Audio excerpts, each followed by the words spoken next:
Eh bien bonjour à tous et à toutes, c'est LND et on se retrouve aujourd'hui dans un nouveau débrief. Donc voilà, le débrief du Grand Prix du Qatar 2021, donc premier Grand Prix de F1 sur ce circuit qui accueillait souvent d'habitude la MotoGP, mais on n'avait jamais vu encore de F1 dessus et franchement il a été plutôt agréable et je pense qu'il a été plutôt pas mal à conduire, donc on va en parler tout de suite.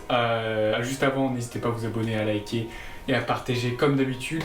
On commence le débrief tout de suite, comme la dernière fois, le même type de débrief, donc voilà. Peace.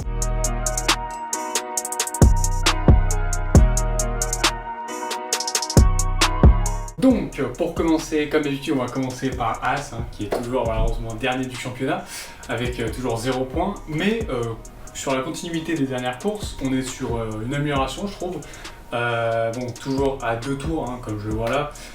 Mais franchement, c'était plus solide que d'habitude. J'ai vu ce Schumacher, alors là par contre c'est un peu inversion. Là par rapport aux deux pilotes, ça a été un peu le retour à la réalité pour Mazepin. Après, pour sa défense, il a eu 2 séances d'essai de moins parce qu'il a eu des problèmes moteurs, des problèmes sur le châssis, il me semble, enfin je sais plus exactement, mais il me semble que c'était sur le châssis en P2. Donc il a eu qu'une seule séance d'essai pour s'entraîner. En qualif, il a fini très loin, il a fini à 4 secondes du leader et il a fini à 2 secondes 5 ou 1 seconde 5 de son coéquipier, donc là c'était catastrophique. Mais voilà, il a eu qu'une seule séance, donc qu'une seule séance ça suffit vraiment pas, surtout avec la voiture catastrophique qu'il a. Mais en tout cas pour son coéquipier, ça a été vraiment bien, il a été très proche de Latifi pendant la plupart de la course, enfin surtout au début, mais pendant un bon moment. Il était dans son DRS à un moment, je pense, enfin je crois, parce qu'il était à peu près 1 seconde. Donc pour Schumacher, c'était une plutôt bonne course quand même, parce qu'au final il finit quand même 16ème, donc bon, et seulement à un tour, parce que pour Schumacher c'était seulement un tour. Donc voilà, seulement un tour, ça s'améliore. J'ai l'impression que sur circuit, les As c'était quand même mieux, elles étaient beaucoup moins loin du rythme que d'habitude. Après, pour Mazepin, ça a été une stratégie un peu bizarre, donc je pense qu'il a fini à 2 tours surtout à cause de ça. Après, je pense que du coup, sans ça, il était sûrement à un tour aussi seulement du leader. Donc sur cette course-là, c'était mieux. Il y avait beaucoup de mieux. Donc à voir ce que ça fait pour la toute fin de saison. Mais pour l'instant, ça s'améliore. En tout cas, il y a un moins grand écart. Je pense qu'ils ont un peu mieux compris les données et ils savent un peu mieux les exploiter. Donc je pense que c'est un peu mieux. Et puis les pilotes sont de plus en plus rapides, on va dire. Ils se sont un peu adaptés. Surtout que là, sur ce Grand Prix-là, enfin sur ce week-end, vu que c'était un nouveau Grand Prix pour tout le monde, il y avait, toute l'expérience était remise à zéro. Après, bon, quand tu as un gros feedback derrière de Formule 1, bon, c'est toujours plus simple. Mais franchement, du coup, par rapport à la piste, c'était à peu près tout le monde à égalité. Donc au final, on voit que avec tout le monde à égalité, les As sont un peu moins loin que d'habitude, donc c'est plutôt un bon point. Ça veut dire que ça se joue plus sur l'expérience quand même sur les autres Grands Prix, parce que là, voilà, toutes les équipes et les pilotes remis à zéro au niveau de l'expérience, c'est moins loin que d'habitude. Donc voilà, un bon point au moins pour ce week-end, pour soulager un peu. C'est toujours des mauvais résultats, 16 et 18 c'est toujours catastrophique, mais c'est mieux que d'habitude, c'est beaucoup mieux que d'habitude, autant du rythme que même des résultats, parce que du coup ils sont pas derniers de chez dernier, voilà. Au moins Schumacher est devant quelqu'un, mais justement on va en parler parce que c'est un peu spécial. 9ème, la 9ème écurie toujours à 11 points, voilà, pas de changement au niveau du classement. Donc toujours 9ème, Alfa Romeo, avec du coup on retrouve Raikkonen 14 et Giovinazzi 15. Alors là c'était clairement la douche froide, dans tout le week-end c'était la sauce, il n'y avait rien. On a eu Raikkonen pas non plus dégueulasse, mais voilà, qui passe pas non plus en Q2, donc c'est éliminé tous les deux en Q2, et Giovinazzi c'était une catastrophe en qualif, 18ème. À peine devant Schumacher, seulement 2 dixièmes, donc bon, il qualifie complètement raté, il n'y avait pas de rythme pour Giovinazzi. En course c'est un peu mieux parce que ça finit 14 et 15, mais avec 2 abandons, donc voilà, c'est pas fou du tout. Sans les abandons ça aurait été du coup 16 et 17, donc voilà. C'est pas incroyable du tout, c'est très en dessous de ce qu'ils ont pu nous proposer sur les derniers week-ends, et justement on s'attendait peut-être à ce que sur la fin de saison ils puissent rattraper Williams, et là si ça finit sur une note comme ça, alors clairement Williams ne sont pas inquiétés, on va pas avoir d'inquiétude à se faire. Donc voilà, là très mauvais week-end, c'est retour à la réalité, retour au début de saison et à la saison dernière au niveau des résultats, c'est douche froide. Bon après 14ème en course ça reste pas non plus ignoble. Mais voilà, c'est pas fou du tout, c'est beaucoup moins bien que sur les derniers week-ends.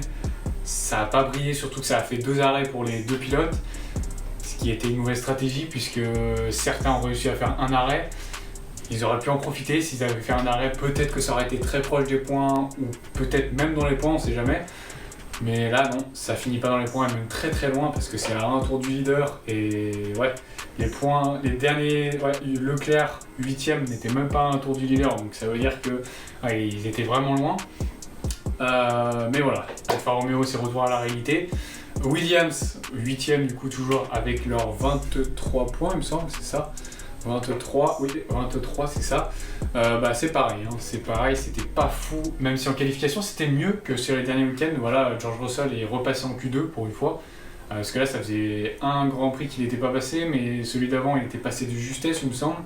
Ça avait été très compliqué sur les derniers week-ends, mais là voilà, c'était quand même mieux. La qualif était pas mal, bon, seulement 15ème après, c'était pas non plus un exploit, et juste passé en Q2. Mais il n'y avait pas non plus grand chose à aller chercher, il y avait des bien meilleures voitures devant lui. En général, toutes les voitures étaient plus performantes que d'habitude, donc les Williams ne pouvaient pas se démarquer par rapport à certaines courses où ils ont clairement pu se démarquer. Donc voilà, Russell c'était retour à la réalité, et au final en course, victime d'une crevaison comme plusieurs autres pilotes, donc 17ème seulement alors qu'il était, il me semble, 14 ou 15, donc ça aurait été un peu mieux que ça, mais bon, c'était pas fulgurant non plus, il n'était pas dans le top 10. Mais c'était quand même mieux que ça, Et son coéquipier, pareil, dans le tour d'après, juste après 19ème, du coup il finit parce qu'il abandonne lui, parce que George Russell n'a pas abandonné, il a continué puisqu'il a pu changer ses pneus. Malheureusement, Latifi a crevé juste au tout début du tour dans la ligne droite, donc il n'a pas pu rallier l'arrivée puisqu'il n'a pas pu rentrer au stand, c'était trop loin.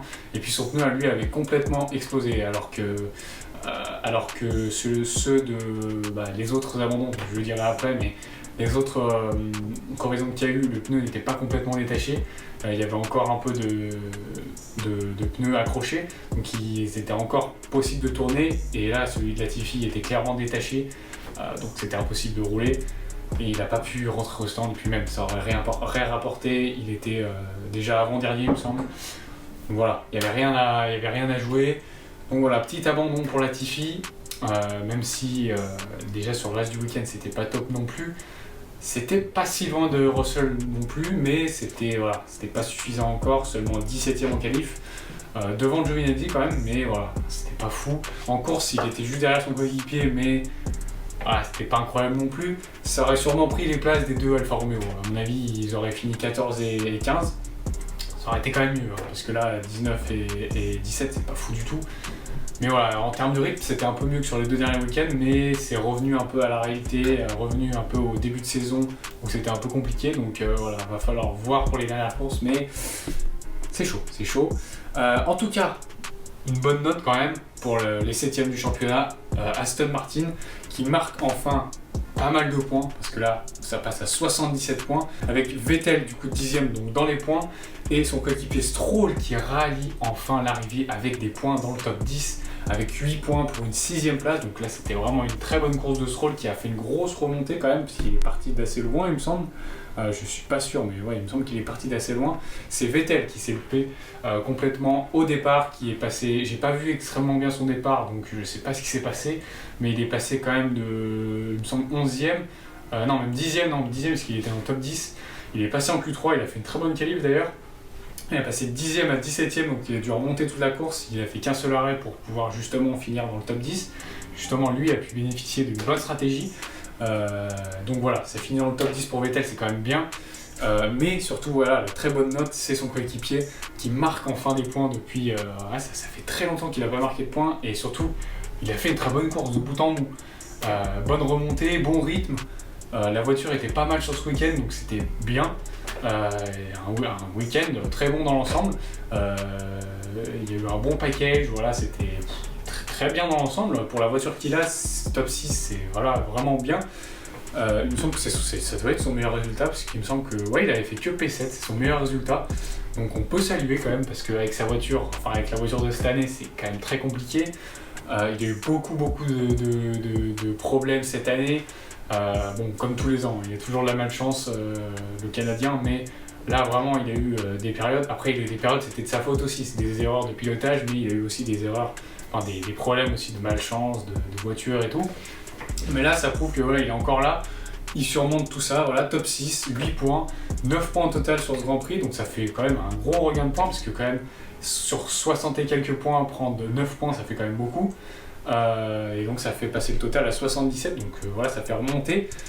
Ça a réduit un peu l'écart, même si voilà, ils vont clairement pas jouer la 6ème place, puisque justement AlphaTauri 6ème devant, 112 points. Vous voyez un peu l'écart, voilà, c'est conséquent, et c'est même beaucoup trop conséquent pour deux Grands Prix. Mais en tout cas, AlphaTauri sur cette course, c'était la douche froide. Sur la course seulement, parce que justement tout le long du week-end c'était incroyable. Pierre Gasly très très très en jambes sur le Grand Prix, Tsunoda aussi très bon, dans le top 5 plusieurs fois pendant les essais libres. En qualif, c'est Q3 pour les deux, donc encore une fois une très bonne qualif pour Gasly et Tsunoda, parce que Tsunoda arrive à passer en Q3 et c'est très bon, parce qu'on l'a vu plusieurs fois éliminé en Q1, Q2 limite, et là le voir plusieurs fois en Q3 depuis ces derniers Grands Prix, c'est un bon signe. Déjà il s'améliore sur un tour. Après le rythme, ils sont dans le même bateau. Alors pour le coup, ils sont dans le même bateau. On va pas dire Pierre Gasly a surdominé son coéquipier. Non, là clairement, ils sont dans le même bateau les deux. Très mauvaise stratégie de l'équipe. 2 arrêts pour les 2 pilotes. C'était clairement pas la bonne stratégie. Ils se sont arrêtés beaucoup trop tôt. Après, il y avait peut-être des problèmes ou je ne sais quoi, mais voilà, c'était pas du tout la bonne stratégie pour tenir justement un podium, parce que Pierre Gasly deuxième avec les 2 pénalités qu'il y a eu devant lui pour Verstappen et Bottas. Donc il était deuxième au départ. Avec Alonso juste derrière lui. Malheureusement, il fait bouffer par Alonso et juste après Verstappen au départ. Donc il perd 2 places pour tomber 4ème, et après le rythme, ça a dégringolé. Il est tombé 6ème sur son premier relais. Il s'est arrêté et il a fait 2 arrêts, donc il a tout perdu. Il a quand même bien remonté, parce qu'il était quand même vraiment loin à un moment. Son coéquipier aussi a très bien remonté, puisqu'il est seulement 2 places derrière, donc 13ème pour Yuki Tsunoda, alors qu'il partait que 9ème, il me semble, donc il n'était pas non plus dans le top 5. Donc il perd quand même moins de place que son coéquipier. Donc ça va, il a mieux géré, je trouve, sa course quand même que Pierre Gasly. Après, il a eu moins de batailles et tout, il a pu plus rouler à son aise, parce que du coup, Gasly s'est souvent fait dépasser, surtout pour le moral, se faire dépasser, se faire déposer surtout, parce que là, vraiment, il s'est fait déposer en ligne droite, en virage et tout. Ça doit faire mal. Et Tsunoda, je pense qu'il était un peu plus solitaire, il s'est fait moins dépasser. Donc je pense que pour le mental, ça joue aussi un peu. Et voilà, finalement, ça finit que 11 et 13, donc pas de points pour AlphaTauri, ce qui est vraiment un très très très mauvais résultat pour eux, puisque justement ils jouaient l'égalité, donc ils jouaient la 5ème place, ils étaient à égalité de points avec Alpine au dernier Grand Prix. Et là, justement, on va en parler, Alpine, c'est le plein de points, 25 points marqués il me semble, donc un très bon week-end sur l'ensemble. Alors moins bien sur les séances d'essai et la qualif que les AlphaTauri, mais en course incroyable. Surtout le grand Fernando Alonso, que vraiment au début de saison, enfin même quand on l'a annoncé l'année dernière, je pensais que ça allait être pas un tocard, mais sincèrement, qui aurait pu croire qu'il allait être aussi fort que ça. Le mec tire l'équipe à Ocon est quand même bon. En début de saison, quand il connaissait la voiture et quand c'était lui un peu leader, il a su gérer. C'est lui qui a mis les points au début, comme Stroll dans son équipe au début. Mais là, depuis, les anciens, les vétérans, ils sont revenus. Les vétérans, ils sont revenus à bloc. Et ça met des très gros points. Alpine qui passe à 137 points, donc qui garde largement sa 5ème place. Donc maintenant qui creuse l'écart de 25 points avec AlphaTauri. Donc en 2 Grands Prix, avec la bonne forme que Alpine a retrouvée, ça va être difficile pour AlphaTauri de déloger l'écurie française. Donc voilà, il va falloir voir. Et là surtout que c'est le 2e podium de la saison pour Alpine, dont une victoire, on s'en rappelle, en Hongrie. Mais donc un podium pour les 2 pilotes, donc franchement ça fait plaisir d'avoir les 2 pilotes qui se battent pour des grosses positions. On a quand même 77 points pour Alonso, donc juste Alonso a autant de points que l'écurie Aston Martin quand même, faut le dire. Donc voilà, Alonso très bon cette saison. Ocon 60 points, donc il est pas si loin derrière et il fait quand même des bons résultats, même si là depuis un petit moment il était un peu moins dedans. Mais là c'est vraiment bien. Et même Alonso est en train de revenir sur Pierre Gasly au championnat. Donc reste à voir s'il arrive à le déloger de sa 9ème place en fin de saison. Après Gasly est quand même vraiment performant. Je pense qu'il reviendra très fort sur les derniers Grands Prix, donc ça m'étonnerait. Mais voilà, Alonso, attention, hein, très très bon pilote en ce moment. Donc voilà, les deux pilotes qui sont vraiment soudés ensemble. On a vu le petit message de Alonso quand il y a eu Perez qui s'est arrêté pour remonter ensuite avec des pneus plus frais. Ça a envoyé un petit message à l'équipe pour Ocon en disant dites à Ocon de se battre comme un lion pour un peu renvoyer l'ascenseur par rapport à la Hongrie quand Alonso a vraiment bien défendu sur Hamilton pour pas que Ocon se fasse dépasser en fin de course. Au final, il a fait ce qu'il a pu Ocon. Mais Perez avec une voiture très puissante et très rapide, beaucoup plus que l'Alpine, et des pneus neufs comparés aux pneus que Ocon avait. Ocon a fait le maximum, hein, clairement, il s'est pas laissé faire, il a pu tenir que quelques virages avec Perez à côté de lui, mais ça a fait une belle bataille à deux de front, il est même revenu sur un autre virage, enfin ça a été assez beau, et au final Alonso peut tenir le podium, donc c'est très bon, et justement il peut tenir le podium aussi avec un petit peu de chance parce que voilà, virtual safety car en toute fin de course à cause de l'abandon de Latifi justement qui n'a pas pu revenir au stand. Il a dû s'arrêter sur un coin de circuit où on ne pouvait pas le sortir directement sur la grue. Donc il y avait besoin de mettre une virtual safety car. Surtout que j'avais vu, il me semble qu'il y avait pas mal de gravier et tout sur la piste, donc à mon avis ils ont peut-être dû aussi nettoyer. Mais en tout cas voilà, ça a été un bon résultat, enfin très bon même pour Alonso qui a eu un rythme de fou avec ses pneus tendres abîmés, il a eu un rythme de fou en fin de relais, ses pneus ont eu une deuxième vie, enfin il a très bien géré et après avec les hards il a tenu aussi, il a été plutôt pas mal. Donc voilà, très bonne course pour Alonso et Alpine en général puisque quand même Ocon finit 5ème, donc très bon résultat, double top 5 pour les deux dans la même course. Donc on n'avait pas vu ça depuis Budapest justement. Et puis voilà, c'est un très bon résultat, il n'y a rien d'autre à rajouter. Devant eux, 4ème McLaren, donc à 258 points. Ça marque seulement 2 points pour McLaren qui finit 9ème avec Norris et 12ème avec Ricciardo. Donc Ricciardo encore des soucis. Hein. C'est pas fini encore les problèmes pour lui. Mauvaise qualification, voilà, ça ne passe pas en Q2, 13ème il me semble si je ne me trompe pas. Donc seulement une place de gagné par rapport au qualif avec 2 abandons. C'est pas fou du tout, voilà. C'est pas bon rythme, pas un bon rythme, une stratégie pas forcément incroyable non plus, hein. Je sais même pas s'il a fait 1 ou 12 arrêts, mais voilà, il avait pas le rythme de toute façon. Son coéquipier c'était vraiment bien en début de course, il était 4ème, il me semble, il se battait pour la P5, il avait doublé Gasly aussi, il faisait partie des personnes qui l'avaient doublé, mais il me semble qu'il a fait 2 arrêts lui de son côté, donc voilà, il a tout perdu. Après c'était légitime puisque justement on a eu une vague de crevaison, donc je pense que voilà c'était plus pour sécuriser, surtout que lui s'était arrêté plus tôt aussi donc ses pneus étaient plus usés. Donc voilà, 9ème, ça met quand même 2 petits points, mais comparé aux Ferrari qui mettent encore plus de points, voilà, je pense que c'est fini clairement pour McLaren, le match est fini, ça ne sera pas mieux que 4ème. Après ils sont assurés de la 4ème place, hein. Alpine sont beaucoup trop loin derrière, mathématiquement c'est impossible, on ne peut plus, enfin, ils peuvent plus revenir, mais ouais c'est vrai que l'écart commence vraiment à se creuser. La voiture n'était pas folle et en général sur les derniers week-ends la voiture n'est pas folle du tout. Sur ce Grand Prix c'était quand même mieux, hein. On a vu quand même Norris qui était vraiment pas mal, qui est revenu pas totalement à sa forme de début et milieu de saison, mais il est revenu à une très bonne performance puisqu'il tenait un top 5 assez bien. Et malheureusement avec le deuxième arrêt, voilà, ça finit seulement 9ème, mais franchement il a fait une belle remontée parce qu'il ressortait même pas dans le top 10. Donc déjà c'était une belle remontée. Malheureusement voilà, seulement 9ème, donc seulement 2 points. 3ème, donc là je pense que définitivement, c'est pas mathématiquement définitif, mais je pense que ça restera comme ça. À 297,5 points, on a Ferrari 3ème. Donc qui marque encore 10 points cette course, donc Sainz devant Leclerc cette fois-ci, il faut le noter, donc Sainz 7ème et Leclerc 8ème avec 6 et 4 points respectifs, donc 10 points au total sur l'ensemble du Grand Prix, donc voilà c'est un très bon résultat encore une fois, on aurait pu espérer un peu mieux quand même, 7 et 8 c'est pas non plus voilà, un podium ou un top 5, et voilà c'est un peu moins bien que ce qu'ils ont pu proposer lors des 2 derniers Grands Prix, même 3 je crois, où il me semble qu'ils ont toujours fait un top 5. Mais franchement ça met quand même 10 points et ça leur sécurise la position au championnat parce que voilà, ça met quand même des bons points, en tout cas beaucoup plus que McLaren. D'ailleurs on a Leclerc à 152 points et son coéquipier à 145,5 au championnat, donc 6 et 7 respectivement. Et voilà, on a Leclerc seulement à 1 point de Norris maintenant au championnat, alors que Norris a 4 podiums et Leclerc 1 seul et Sainz 3. Donc là ça se joue, ça va se battre très très fort je pense pour la 5ème place.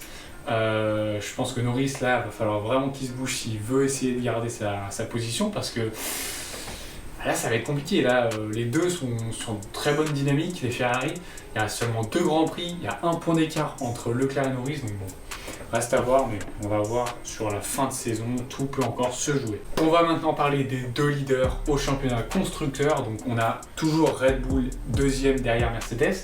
Red Bull étant à 541,5 points, 5 points seulement derrière Mercedes, donc là l'écart est vraiment infime maintenant, seulement 5 points en 2 grands prix d'écart. Donc voilà, 25 podiums pour Mercedes, seulement 21 pour Red Bull, sauf que 8 victoires pour Mercedes avec 10 pour Red Bull, donc voilà, on a quand même un peu plus de victoires, plus de régularité j'ai envie de dire pour Mercedes avec plus de podiums. Et ça se prouve puisqu'ils sont encore devant malgré les résultats qui sont moins bons en termes de total de points sur cette course pour Mercedes, puisque justement on retrouve la victoire d'Hamilton, donc Hamilton premier, mais son coéquipier encore une fois, la bête noire, abandon dernier. Alors, faut expliquer.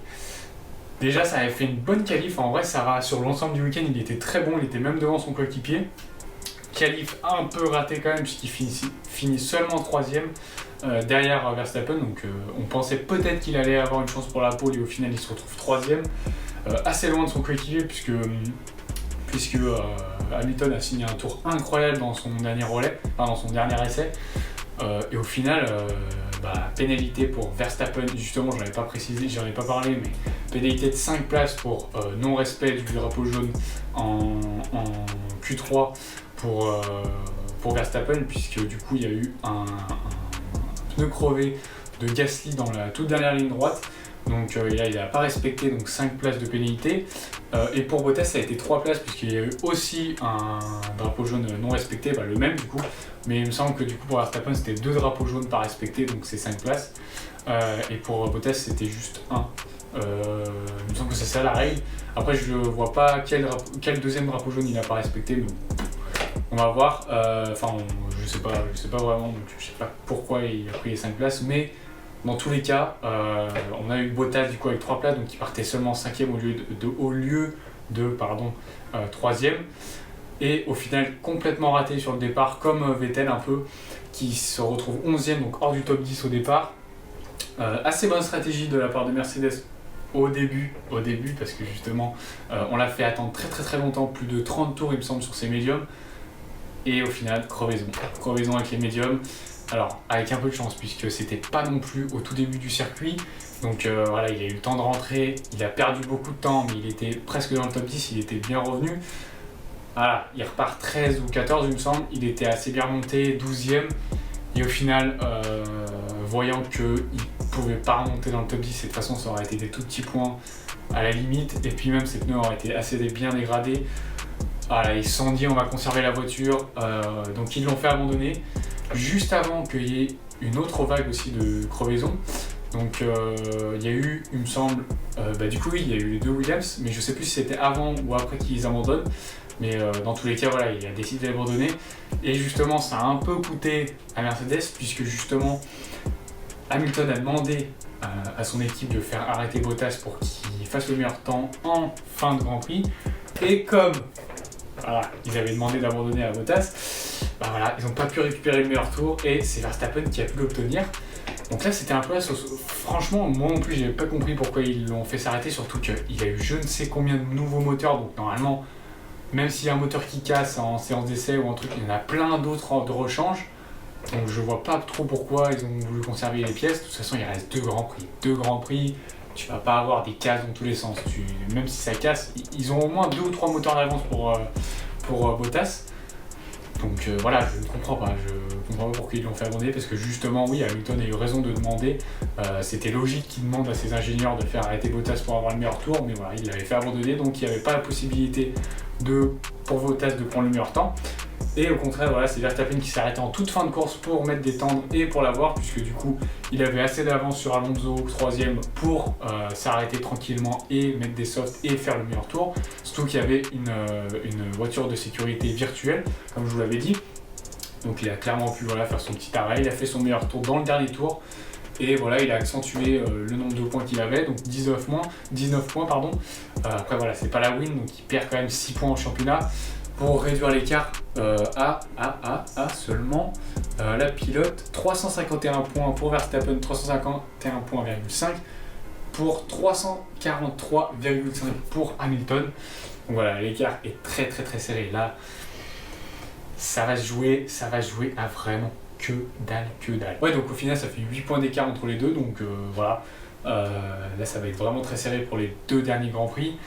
J'espère quand même qu'on va avoir une lutte et qu'il va pas y avoir genre un abandon pour Verstappen ou Hamilton. J'espère qu'on va quand même avoir une lutte jusqu'au dernier moment avec un classement assez serré. Ça pourrait être très très très épique. Et puis voilà, du coup, justement, Bottas qui perd beaucoup de terrain aussi, puisqu'il a seulement 203 points. On le rappelle quand même qu'à un moment, justement, je disais que mathématiquement c'était encore possible, il restait pas mal de week-ends, il était à moins de 100 points. Mais là, voilà, il s'est fait clairement larguer, il est à 150 points quasiment de Verstappen. Enfin non, il est à 150 points, ouais, presque. Et Sergio Pérez est en train de lui revenir dessus à seulement 13 points d'écart entre les deux. Pérez qui est sur une bonne dynamique en ce moment. Alors malheureusement, voilà, justement, lui aussi n'a pas fait un très bon call niveau stratégie. 2 arrêts aussi, 4ème. Alors 4ème, c'est quand même bien. Juste derrière, sur les talons de Alonso, seulement 3 secondes d'écart à peine. Donc voilà, il a fait une bonne course dans l'ensemble pour quelqu'un qui a fait 2 arrêts alors qu'Alonso n'en a fait qu'un seul. Malheureusement, voilà, ça n'a pas suffi, il a été bloqué dans le trafic beaucoup de fois. Dans son premier arrêt, il a été, dans son deuxième arrêt, il a été aussi. Donc voilà, malheureusement, pas trop de chance pour lui. Stratégie peut-être un peu ratée aussi de la part de Red Bull. Mais c'est comme ça, quand même 4ème, c'est un bon résultat. Il avait un très bon rythme dans l'ensemble quand il avait une piste dégagée. Donc voilà, il remplit son rôle, il remplit bien mieux son rôle que Gasly ou Albon à son siège du coup. Donc voilà, on peut pas le nier. Au début, franchement, tout début, il a fait un très bon début de saison, on disait la même chose. Après, il y a eu le milieu de saison où c'était pas catastrophique, mais presque. Il était des fois éliminé en Q2. Là, il a encore été éliminé en Q2 d'ailleurs. Il a joué avec le feu en début de Q2, il a mis les médiums. Et il n'a pas réussi à faire un bon tour en soft ensuite, donc il a été éliminé en Q2 aussi. Donc là, justement, c'était un très mauvais résultat en qualif, mais il a su se rattraper en course, avec un très bon départ notamment. Et puis aussi un très bon rythme tout simplement pour doubler. Donc là, ça a été une très bonne course pour Pérez, faut quand même le préciser. Mais donc sur le milieu de saison, c'était vraiment catastrophique quasiment. Des fois éliminé en Q2, en course il n'y avait pas beaucoup de rythme, ça faisait des P8, P7 à des moments. Donc c'était vraiment, on retrouvait vraiment un Gasly ou un Albon dans les pires jours. Et là, on retrouve vraiment un Pérez, même peut-être mieux qu'au début de saison encore, qui s'est vraiment adapté à la voiture, qui est quasiment dans le rythme de Verstappen, en tout cas en course. Après, on sait que Pérez est quand même pas fou en qualif, il a des difficultés en qualif sur un tour rapide, donc voilà. En tout cas, voilà, moi c'est tout ce que j'avais à vous dire pour ce Grand Prix. Ça a été un très bon Grand Prix. Moi, franchement, j'ai hâte que. Je sais pas s'ils vont l'ajouter, mais s'ils l'ajoutent, j'ai hâte qu'ils le fassent dans F1 2021 parce qu'il a l'air vraiment incroyable en F1. Circuit rapide, les virages ont l'air vraiment cool à négocier et tout. Donc, ça a l'air d'un super Grand Prix à rouler. De toute façon, tous les pilotes ont adoré ce circuit, donc voilà. Je pense que c'est une bonne nouvelle pour la F1 ce week-end. Surtout que voilà, on a eu quand même des bons rebondissements et renversements avec Alonso quand même, notamment sur le podium. L'abandon de Bottas, et puis voilà, comme je vous ai raconté sur l'ensemble de la course. Après, voilà, on a aussi eu des retours à la réalité et des choses un peu banales avec les Williams, les Haas, voilà, comme d'habitude. Dans l'ensemble, c'était pas un Grand Prix non plus digne des meilleurs, mais c'était un Grand Prix bien à voir. Franchement, je me suis pas fait chier, il y a toujours eu des batailles un peu à droite et à gauche. C'était pas non plus incroyable non plus, les 2 leaders étaient il y avait trop d'écart pour qu'il y ait une grosse bataille, donc ils se sont jamais battus de front et tout. Donc à ce niveau-là, c'était pas fou, mais voilà, sur le reste, c'était un bon Grand Prix. Donc voilà, c'est tout ce que j'avais à vous dire. C'était LND, c'était mon débrief. Rendez-vous dans 2 semaines pour le débrief du coup de Jeddah. Ouais, si je me trompe bien, ouais, c'est Arabie Saoudite. Et voilà, j'espère que ça vous a plu. Rendez-vous au prochain Grand Prix. Peace!